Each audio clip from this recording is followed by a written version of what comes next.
Villupuram SBS கல்லூரிக்கு உடந்தையாக இருந்தவர்கள் யார் யார், மாணவிகளின் மர்ம மரணத்திற்கு காரணமானவர்கள் யார் என்பது தொடர்பாக சென்னையில் பத்திரிகையாளர் சந்திப்பு நடைபெறுகிறது. அதில் எஸ்பிஎஸ் கல்லூரியைச் சேர்ந்த மாணவர்கள் பங்கேற்றுள்ளனர்.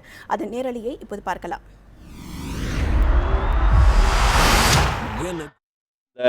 ரிஜிஸ்ட்ரார், அந்த பல்கலைக்கழகத்துடைய ரிஜிஸ்ட்ரார் ஜான்சி குறிப்பிடும் பொழுது, ஒரு விசாரணையில் குறிப்பிடும் பொழுது 10 கம்ப்ளைண்ட் அவங்க நோட் பண்ணுறாங்க. SC/ST கமிஷன்லேருந்து வந்தது, இப்படி 10 அவ்வளவு இடங்களையும் தட்டியாச்சு. யாராவது ஒருத்தர் கவனமாக இருந்திருக்கலான்னு சொல்கிறாங்க. ஆனால் இதில் பல பேர் சேர்ந்து இந்த குற்றத்தில் ஈடுபட்டிருக்காங்க. அது ஒரு கிரிமினல் நெக்லிஜென்ஸ் அப்படிங்கிற மாதிரி சுருக்குறாங்க. இது கிரிமினல் கான்ஸ்பிரசிங்கக்கூடிய அளவுக்கு விரிவாக அந்த விஷயங்கள் இருக்குது. அதற்கு ஏராளமான ஆதாரங்கள் இருக்குது. இது எல்லாத்தையும் நம்ம அந்த நடந்த விஷயங்களை தொகுத்து ஆதாரங்களின் அடிப்படையில் தான் இந்த விஷயங்களை நம்ம முன்வைக்கிறோம். ஏற்கனவே நம்ம சில விஷயங்களை கொடுத்துருக்குறோம். அந்த பல்கலைக்கழகம் முறையாக இப்போ அனுமதி முறையில்லாத ஒரு அனுமதியை வழங்கியிருக்கிறார்கள். இங்கே குற்றச்சாட்டு 2012ஆம் ஆண்டிலிருந்து வருது. சரியான அஃபிலியேஷன் அவங்களுக்கு கொடுக்கல அப்படிங்கிறதுக்கு. அதற்கு மாணவர்கள் புகார் அனுப்பியிருக்காங்க. இதில் முதல் முறையாக ஒரு விசாரணை நடத்துகிறாங்க. அந்த பல்கலைக்கழகம் அந்த ஜான்சி சார்லஸ் என்கிற ரிஜிஸ்ட்ரார் தலைமையில் ஒரு விசாரணை நடத்துகிறாங்க. அந்த விசாரணையில் மாணவர்களுடைய குற்றச்சாட்டு போலியாக ஒரு வசூல்ராஜா MBBSல திடீர்னு ஹாஸ்பிட்டல் செட்டப் ஏற்படுத்துவாங்க. அந்த மாதிரி ஒரு போலியான ஒரு மருத்துவமனை செட்டப் பண்ணியிருக்கிறாங்க.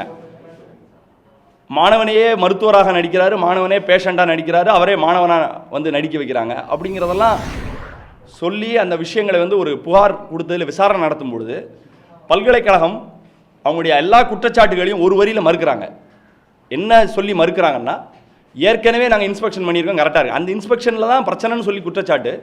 அந்த இன்ஸ்பெக்ஷனில் உங்களை ஏமாற்றிருக்காங்கன்னு சொல்கிறாங்க. இது எப்படின்னா, இப்போ ஒருத்தன் ரேப் பண்ணிட்டான்னு தப்பிச்சு வர்றதுக்கு போலீஸ்காரன்ட்ட அவனே ஜீப்பில் கூப்பிட்டு போய் அவன் வீட்டில் விட்ட மாதிரி, அது மாதிரி பல விஷயங்கள் செஞ்சுருக்காங்க. மாணவர்கள் புகார் கொடுத்ததெல்லாம் உடனே ஃபார்வர்ட் பண்ணி இந்த பையன் கம்ப்ளைண்ட் கொடுத்துருக்கான்னு சொல்கிறாங்க. அந்த மாணவனை கூப்பிட்டு மிக மோசமான அளவில் துன்புறுத்தியிருக்காங்க. அதனால தான் இந்த கிரைமுக்கு உடைய உடன் குற்றவாளிகளாக பல்கலைக்கழகம் நடந்திருக்கிறது. பல்கலைக்கழகத்திலிருந்து இன்ஸ்பெக்ஷனுக்கு போன அந்த மருத்துவ அதிகாரிகள் நடந்திருக்கிறாங்க. மணவாளன்கக்கூடிய நேச்சுரோபதி யுனானியுடைய அரசு அறிஞர் அண்ணா அந்த கல்லூரியுடைய முதல்வர் அதாவது அண்ணா அந்த பல்கலைக்கழகத்தில் கவுன்சிலிங் நடக்கும்போது அவர் தான் ஆள் பிடிக்கிற வேலையிலையும் நிற்கிறாரு. மாணவர்கள்ட்ட நேரடியாக இவர் தான் டாக்டராக நடிக்கிறாருங்கிறத மாணவன் சொல்கிறான். சார் என்ன பார்த்துருக்கீங்களான்னா, ஆமாம் நீ தானே டாக்டருங்காரு பேஷண்ட்டை பார்த்து இன்ஸ்பெக்ஷன் வரும்போது. அதெல்லாம் நீங்கள் மாணவர்கள் சொல்லுவாங்க. அப்படி நேரடியாக தெரிந்து அதில் இன்ஸ்பெக்ஷன் போனவங்க அந்த மணவாளன், அதற்கு பிறகு சரவணன், ஜெரி சுபா, இவங்கெல்லாம் இந்த குற்றத்திலுடைய உடன் குற்றவாளிகளாக இருக்கிறாங்க. முழுக்க மொத்த கதையும் தெரிஞ்ச ரிஜிஸ்ட்ரார்,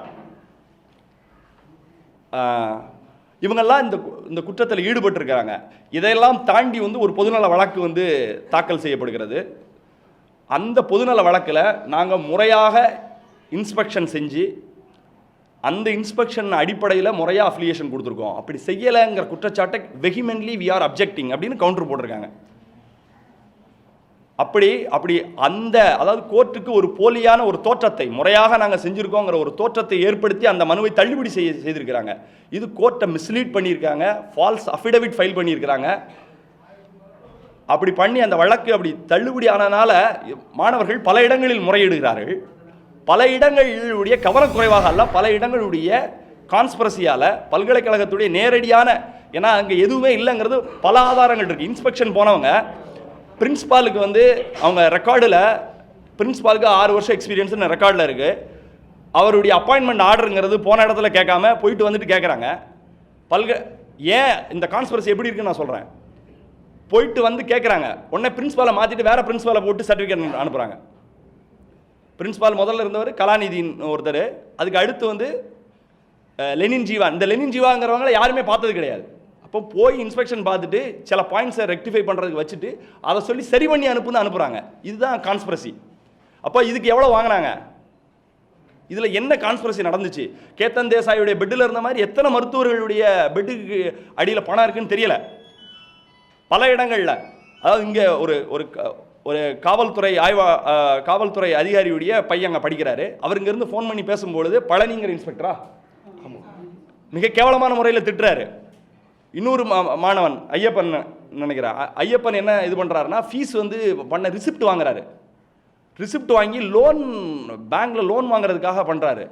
இந்த லோன் வாங்கணுங்கிற முயற்சி எடுக்கக்கூடிய நேரத்தில் அவங்க வந்து என்ன செய்யணும்னா ரிசிப்ட் வாங்கிட்டாங்கன்னா அது சிக்கலாயிருங்கிற அடிப்படையில் வந்து போலீஸில் உட்கார வச்சு மொத்த வருஷத்துக்கு ஃபீஸுன்னு 2 லட்ச ரூபா வாங்கியிருக்கிறாங்க.